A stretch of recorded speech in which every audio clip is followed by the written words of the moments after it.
Ang susunod na programa ay may tema at eksenang hindi angkop sa mga batang nanonood. Patnubay ng magulang ang kailangan.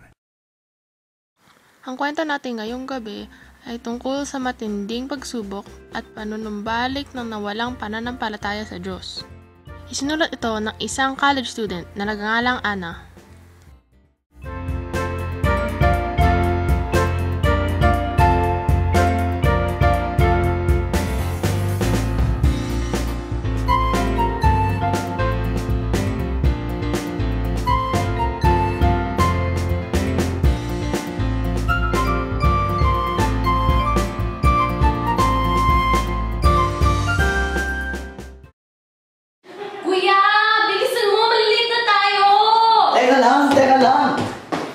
Hinahanap ko yung Bible ko. Anak, huwag ka na mag-antay sa kotse. Nandun na si Daddy. Tulungan ko lang kuya mo mag-cut ng Bible. Okay. Kuya, bilisan mo!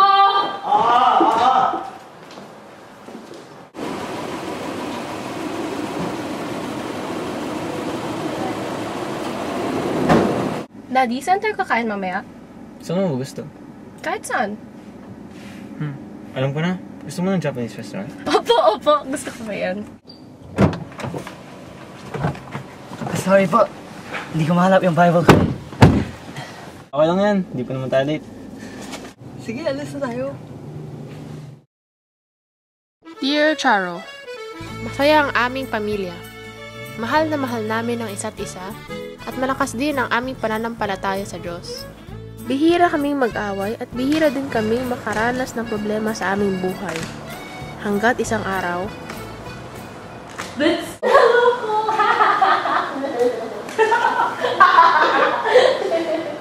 sakit ka ba? Medyo maputla ka. Okay lang ako. Wala lang yan. Baka dahil puyat lang ako. Sure ka? Gusto niyo ba ng apple juice? Oo.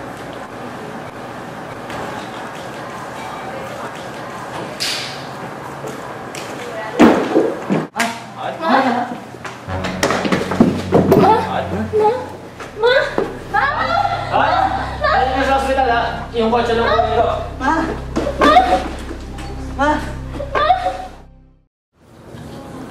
Gising na si Mommy. Ma? Okay na ba pakiramdam mo? Medyo masakit ulo ko. Pero, ano ba yung nangyari? Hinimatay ka habang lumalakad ka pupunta sa kusina. Sobrang takot namin kanina. Akala ko mamamatay ka na. Huwag kang mag-alala. Buhay pa ako. Hindi ka naman iiwan, Ma. Araw-araw kami bibisita siya. Bakit? Tatagal pa ba ako dito?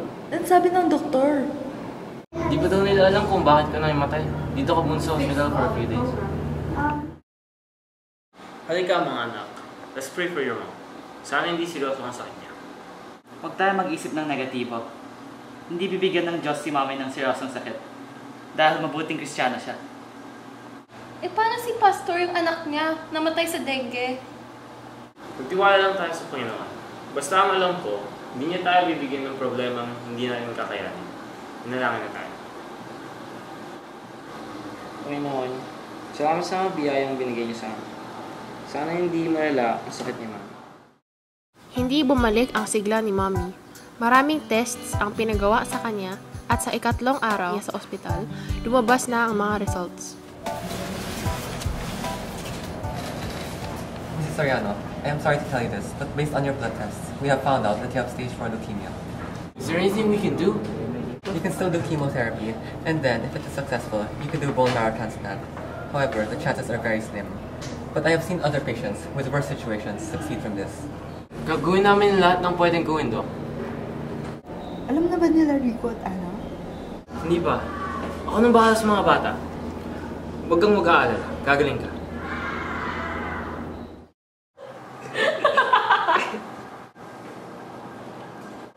Mga anak, huwag sana kayo mabibigla. Gusto kong tibayan yung loob niya. Bakit, Dad? Anong sakit ni Mommy? May leukemia siya.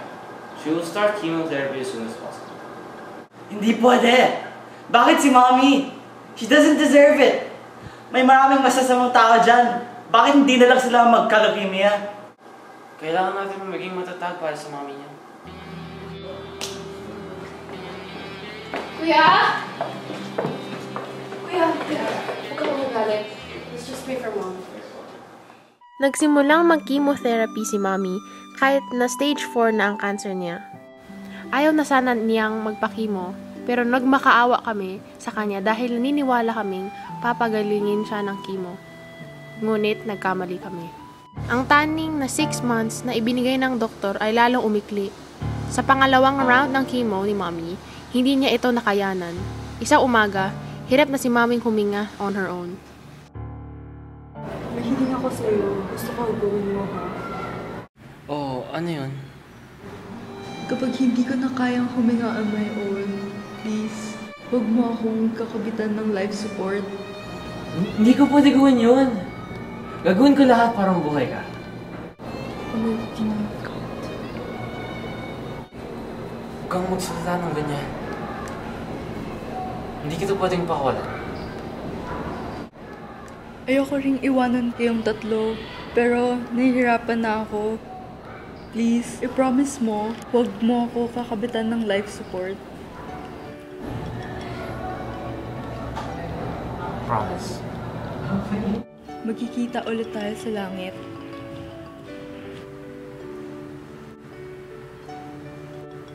I love you.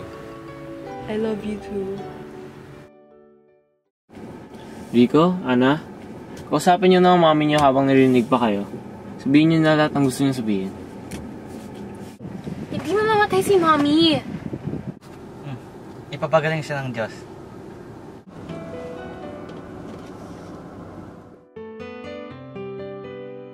Araw-araw ay nasa hospital kami para makita at makausap siya kahit sandali. Pareho kami ni Kuya ang hindi pa handa na kunin ni Lord si Mommy. Ngunit kinuha pa rin siya ng Panginoon. Napakasakit ang mawalan ng isang ina.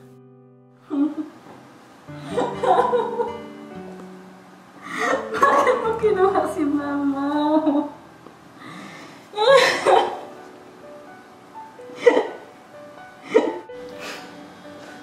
Why? Why did you take her? She didn't deserve it.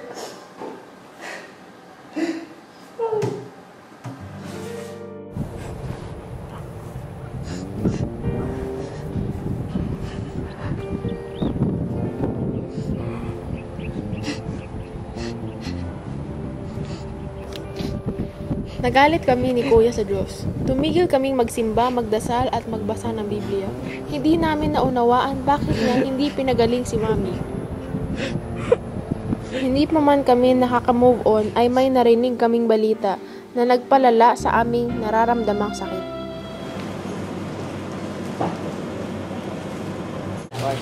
Alam mo ba, may mamatay tao pala yung pamilya ni Hindi mo ba nabalitaan? Pinatanggal nila yung life support ng nanay nila kaya namatay. Talaga? Hindi ko yung magagawa sa inyo ko. Mangungutang na ako kung wala akong pera. Pero hindi ko papatayin sa inyo. Ewan ko ba? Mga Kristiyano pa naman daw sila. Kuya, nakakawa ba yun ni Daddy? Tanungin kaya natin siya.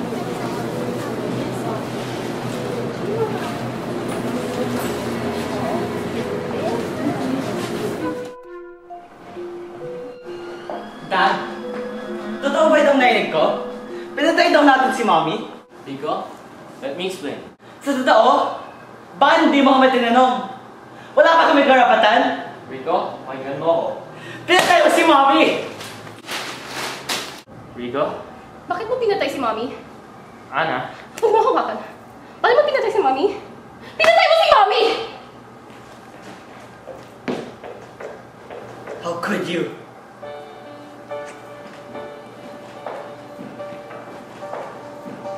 Hindi namin binigyan ng pagkakataong mag-explain si Daddy dahil walang explanation ang magkaka-justify sa pagpatay sa mami namin. Simula noon, ayaw kong kausapin si Daddy, iniiwasan ko siya. Naging mailap din ako sa lahat ng tao. Nagdaan ng 4 na buwan at hindi nagbago ang sitwasyon sa bahay. Lalo pang lumala. Ana, gusto naman pagkakaroon.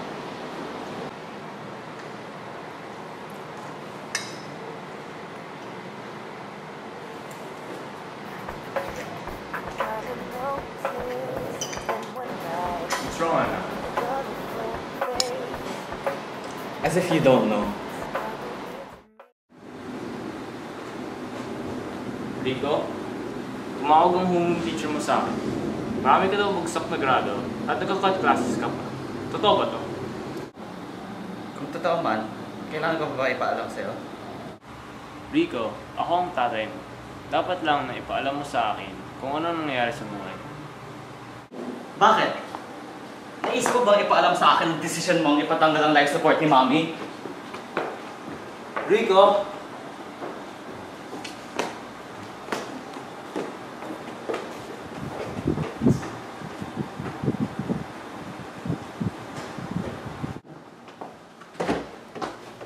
Rico, di mo alam ang buong katotohanan. Ano pang katotohanan ang kailangan kong malaman? Pinatay mo si Mommy! Hindi ba yan ang katotohanan? Anong ginagawa mo, ha? Pakan mo! Pwede ba? Magpakita ka ng konting respeto. Ayaw ko lang tumira sa bahay na to!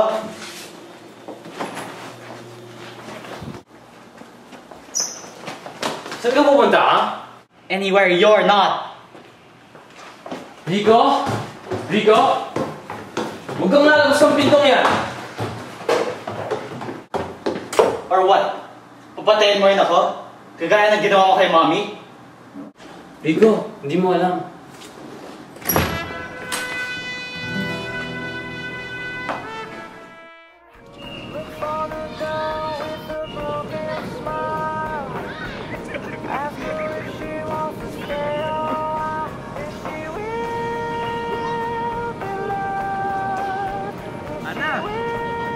Ana, kamusta ka na?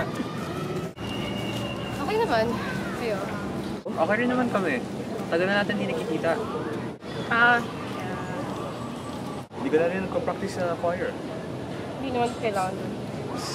Ano hindi kailangan? Ikaw ay may pinakamagandang boses dun eh. Hindi yan totoo. Ay nako, pakambol ka pa dyan eh. At hinahanapan na rin sa youth fellowship. Kailan ka mag-attend? Hindi ko po alam. Oy, advance happy birthday pala, Jeff. Wala pa akong regalo, sorry. Alam ko na, mag-attend ka na ng youth fellowship. Yun na lang regalo mo sa akin. Sige na. Sige nga, para sa birthday mo. Yeah, see you this Saturday. Sure yan ha? Oo. Attend ka na rin ng choir practice ha? Pahala na. Sige, bye. Bye.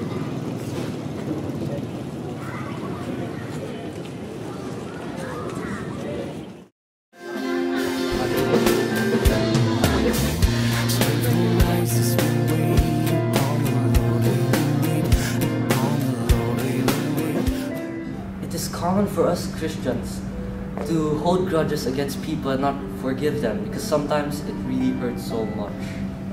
Even if they have done wrong things to us, the Bible still instructs us to forgive other people since God has forgiven us. It says here in Colossians 3:13, "Bear with each other and forgive whatever grievance you may have against one another. Forgive as the Lord forgave you." God forgave us and sent His Son to die for us. Who are we not to forgive? We should forgive our friends, our families, especially our enemies. Pinag-isipan ko ang sinabi ng pastor at nagdesisyon akong kausapin si Daddy. Dad, pwede ko po kitang makausap.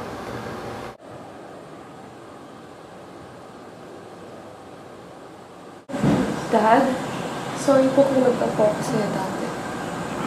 Ana, araw-araw, nagdarasal ako na isang araw matutunan niyo akong patawarin. May gusto rin akong sabihin sa'yo. Alam mo ba, masakit sa kalooban ko na putulin ang life support ng mami niya. Pero, yun ang kahilingan niya. What? At bilin ng mami niya na huwag ko sa iyong sabihin kasi alam niya hindi kayo papayag. Napag-isip-isip ko rin na higit na mas magandang lugar ang pupuntahan niya kapag umalis na siya sa mundong ito. Kaya pumayag na rin ako na hindi na siya pahirapan pa.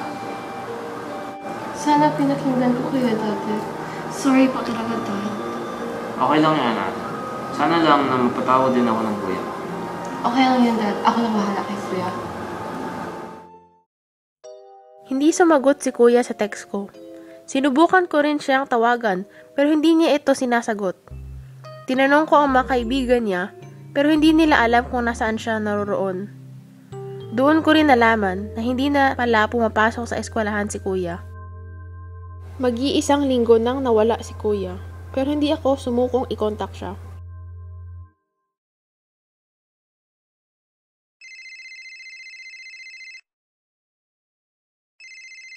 Kuya, finally! I've been trying to reach you. Saan ka na yon? Bakit? May kailangan ako sabihin sa'yo eh. Super important. Mahirap sabihin sa telepono. Fine. Basta huwag mo sasabihin kay Dad, ah. Yes. Nasaan ka? Sa bahay ni Carlo. Ah, okay. Pupunta lang sa'yo. Pinuntahan ko si kuya at ikwinento ko sa kanya ang sinabi ni Daddy. Pagkatapos noon, pumunta kami sa bahay para makausap ni kuya si Daddy. Dad! Nandito na si Kuya! Dad! Dad! Nandito na si Kuya! Dad? Dad? Dad? Kuya, wala si Daddy dito sa taas.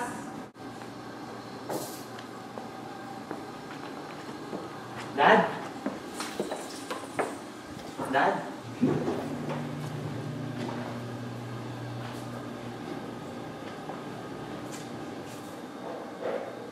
Ana, pumunta lang ako sa supermarket. Pabalik ako before 4 p.m. Tingnan mo. I guess aantayin na lang natin siya. Ako na lang sasagot.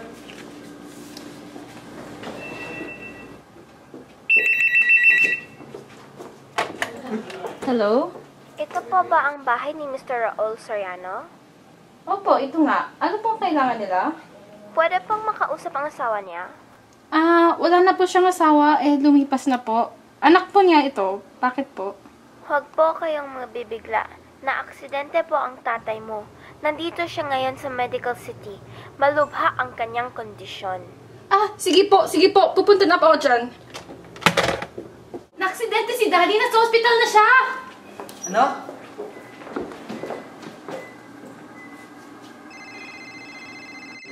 Tita, na-aksidente po daw si Daddy. Nasa Medical City daw. Sige po, maghihintay na lang po kami.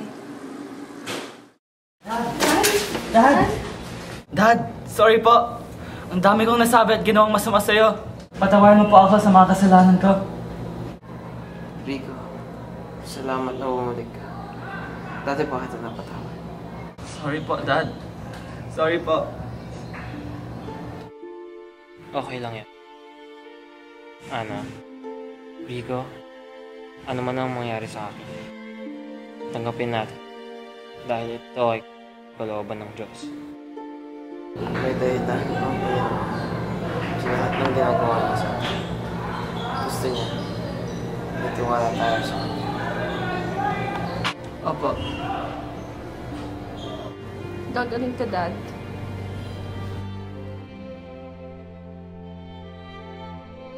Ilang oras lang si Daddy sa ospital at siya ay pumanaw dahil sa internal bleeding. Masakit, pero mas matatag ako dahil pinili kong magtiwala sa Diyos.